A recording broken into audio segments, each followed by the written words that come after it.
Hi, I'm John Adams. You can't have failed to have noticed that this month's big feature is all about taking and making better landscape pictures. And if you do follow the tips and techniques given in the feature, you will take and make better landscapes. Guaranteed. We wouldn't lie to you. Now, one of the big problems facing landscape photographers is contrast, the difference in brightness between the sky and the land. And this manifests itself in many ways. Generally speaking, you have to decide what to expose for and what you're going to lose. Now, in this first shot, which was taken on the limestone pavement above Malham Cove in the Yorkshire Dales, I've exposed for the foreground, for the land, for the actual limestone, and the sky has simply gone. It's burnt out, it's just kind of disappeared. The second shot here, Limestone 2, which you'll find on the CD, was taken just a few seconds later, but this time I exposed for the sky, and there's something like 3 stops difference between these two pictures. Though they're pretty much the same frame up, there's a big difference, and you can see there the foreground has gone almost completely black. Now, when you look at the scene with your eyes, it looks normal, it looks fine, it looks like a combination of both of these pictures, the foreground from here and the sky from here. And that's because our eyes are far more sensitive than either a digital sensor or in fact a roll of film. A roll of slide film can only record about 5 stops between its brightest and its darkest part. That's before you go into complete burnt out white, such as here, or complete shadow, such as in this image here. And digital's not really any different to that. It still has that exposure latitude, and sometimes you have to work a bit harder to really record the scene as your eyes see it. So that's what this technique is really about, and it's a really simple way of actually getting the exposure and getting the scene that you really want to capture. What I'm going to do is combine these two pictures into one. So we're going to take the foreground from here, where we've exposed for the foreground, and we're going to take the sky from here, where we've exposed correctly for the sky. And I'm using Elements 2 here, and it's really easy to do. We'll open up Limestone 1 first, and all we're going to do is drag Limestone 2 into this image. So I'll hit the Tab key to bring back my palettes.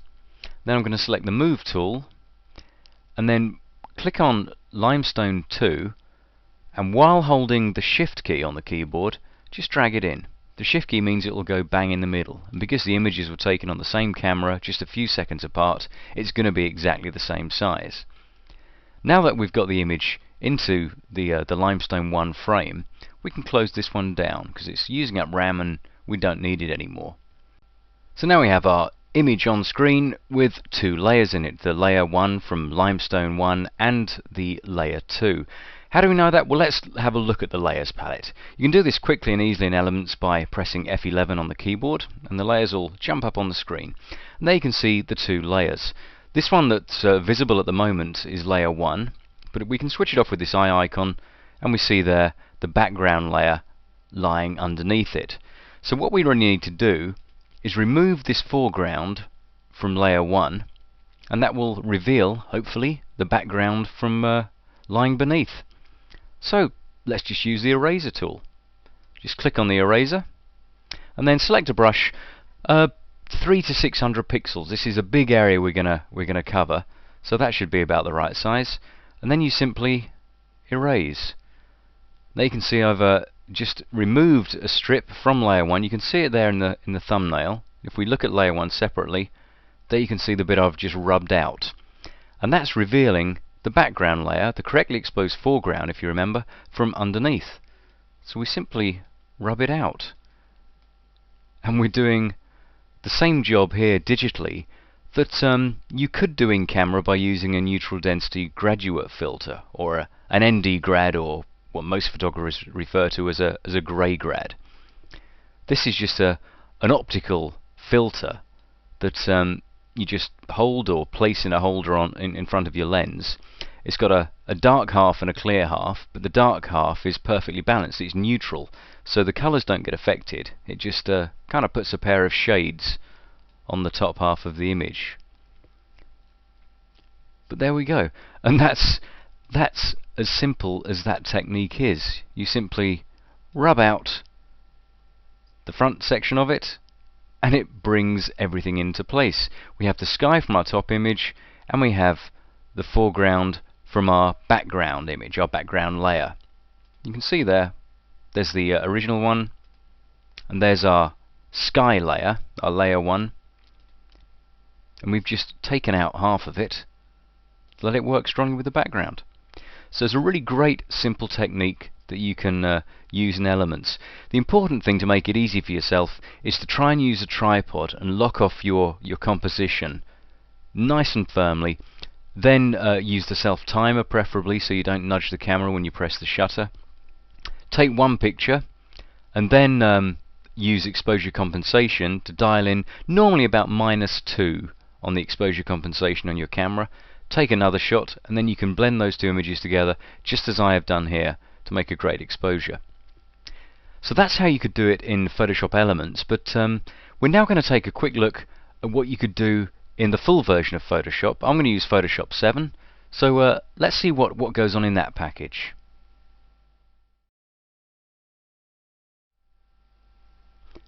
Well, here we are now in the Photoshop 7 interface, and we've got the same kind of setup here with our two pictures from the Yorkshire Dales of the limestone pavement, and we're going to drag limestone 2 into limestone 1 in just the same way. Select the Move tool, hold down the Shift key, and drag the picture in. And there it sits on top. Then we close that one down, and there we have it. And if we look at the Layers palette, the shortcut for the Layers palette in Photoshop in the full version is F7 rather than F11 as it is in Elements. So there's our Layers palette, and we can see there we've got exactly the same deal that we had before. And we could of course use the eraser in the same way. Just select the eraser, and we'll need a bigger brush than that. We'll just well, actually we'll do it with the square bracket keys. Just hit the right square bracket. We'll take it up to the same kind of size. Oops, I've overdone that there. And it's still growing. There, 300. And we could simply rub out the foreground just as we did in Elements. But I'm not going to do that this time. I'll just press Ctrl and Z to undo that bit of erasing. This time we're going to show you a different way of how you can use Photoshop, the full version, and that's using things called layer masks, which are a very versatile way of kind of erasing what's on layers. So this here is the layer mask icon. So I'm just going to click on that, and you'll see this white rectangle appear in the Layers palette alongside the thumbnail. Now what I'm going to do is I'm going to paint black into this. So we'll take our paintbrush. We'll need a bigger brush than that. Let's find a decent sized brush. That should do the job. We'll use a soft round airbrush. And here's black set. It automatically sets when you select the layer mask, but just to make sure, you can actually hit D on the keyboard. And you'll see there that D defaults it to white and black, and X swaps the two over on the keyboard. So that's quite a handy shortcut. So we've got black selected as our foreground colour, and now we'll just paint. And you can see there we have exactly the same result as we had when we used our eraser, but our image hasn't gone anywhere. So there we have our sort of rather swiftly done but combined image, and you can see here in the Layers palette nothing's actually happened to our image. I'll just make that a little bit bigger so you can see it. Let's just go to Palette Options, and we'll pick a bigger thumbnail size. There we go. Hopefully that's a bit clearer now. You can see that our image is completely intact underneath, but we have this this mask. So the black area is making the bottom layer, or the layer beneath it, see-through, or making the top layer see-through rather, showing the bottom layer through it. And the white area is making it opaque, that's leaving it intact. And if we swap these two over, the black and white, we could actually paint white back into the layer mask, and it reverts to how it was before. So that's a fantastic way of actually controlling which parts of your layers you reveal and which parts you choose to hide. So we'll go back to black, and we'll paint it over. And the great advantage is, if you make a mistake, they're just adjustable forever. So let's say we actually went a bit wrong with our eraser and went into our sky and made that kind of a hash of it, which we all do from time to time. I think Photoshop was invented for people to make a hash of things occasionally. You can see there we've got it wrong, But it doesn't matter, because all we need to do is swap back to paint with white. Then we can simply paint over the sky and return it to where it was before.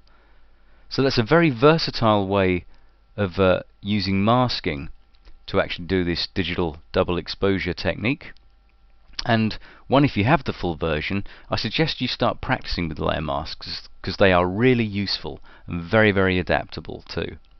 So there's two different ways, one in Elements and one in Photoshop 7, that you can combine two images and turn them into one.